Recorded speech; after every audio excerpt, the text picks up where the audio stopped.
The main problem that we have on Pesach is getting rid of the Chametz, is getting rid of the leaven. Now, big Chametz, which we recognize at a distance, is easy enough to get rid of. If you have loaves of bread, or you have cookies, or you have pasta, well, you just get rid of them. You can eat them up before Pesach. You can throw them out before Pesach. Or you could get them together in some place and employ the sale of chametz in order to get rid of them, to get them out of your possession.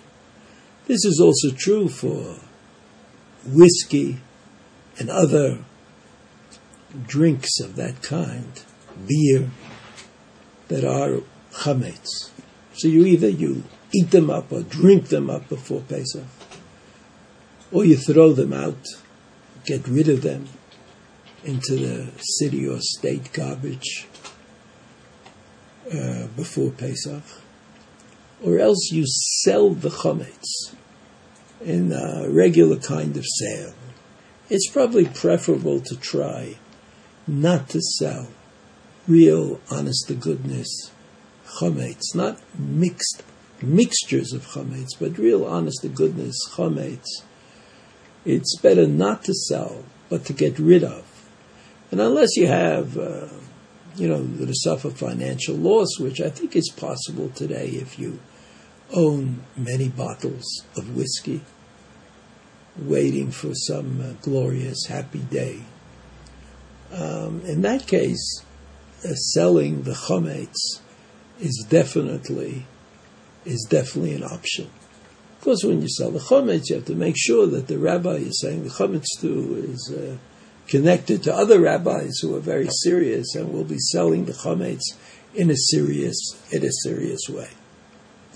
But the chametz that is more tiresome and bothersome is the minuscule chametz.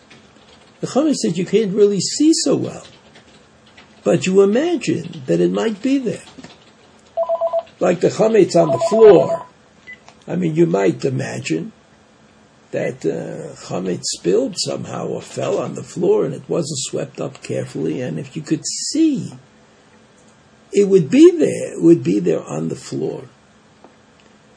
So that all we can do is do our best. And our best is to get rid of the chametz. We sweep up the chametz if we can. We collect it. We throw it into the garbage. We get rid of it. And the final thing that we do is that we do bitul chametz. We dissociate ourselves from the chametz that might be left in our house. But you never know. I always tell the story of Erev Pesach in Moscow. I was cleaning the chametz. In those days, there were several people who came to Moscow for a week or two and then went back to Eretz Yisrael, including myself. I mean, that's how I spent the year.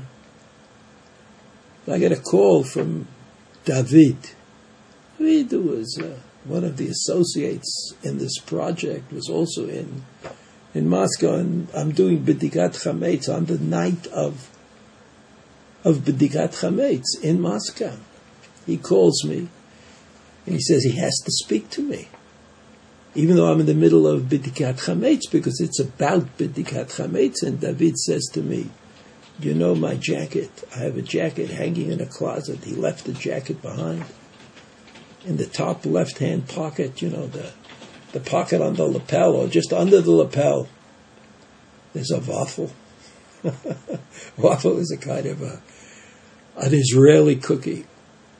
And there it was, in all its chametz glory. So sometimes we make mistakes about the chametz that we have. I'm not talking about chametz that we can't see, or chametz that we can't touch. I'm talking about real, honest-to-goodness chametz. We forget. And so we have to check every place imaginable in order to find the chametz that we think is not even there. And that is what we do on the night of B'dikat Chametz.